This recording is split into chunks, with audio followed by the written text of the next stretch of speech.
one here.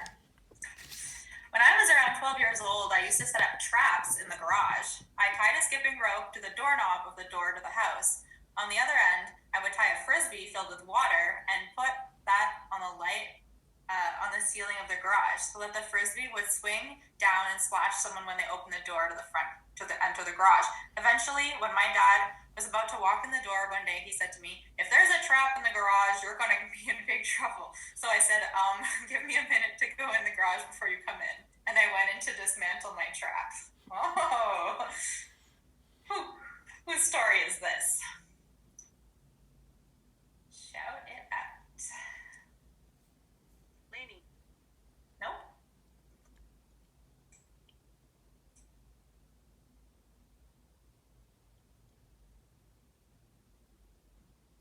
I've forgotten who's talked already, so now I'm like, wait a second, who's already given? You can just say people even if they've talked, no problem. Annabelle? Nope. Josh? Ding, ding, ding, ding, ding, ding, ding.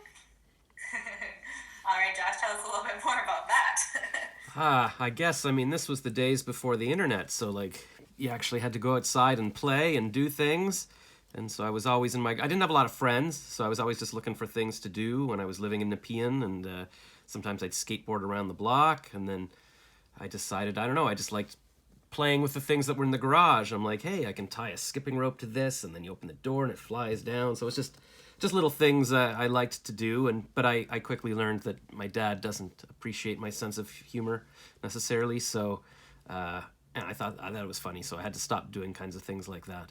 But another game I used to play is ask my sister to press the garage door to automatically shut, and from across the street I'd try to run and dive under it as it was closing, like Indiana Jones or something. And then one time I wasn't quite fast enough, and it closed on my middle back, and I'm lying there, and people in the street could see my legs flailing, and I'm like, open the garage, and my sister's pressing the button, and so I survived. But I guess it's like Anthony's story, we learn lessons from these things.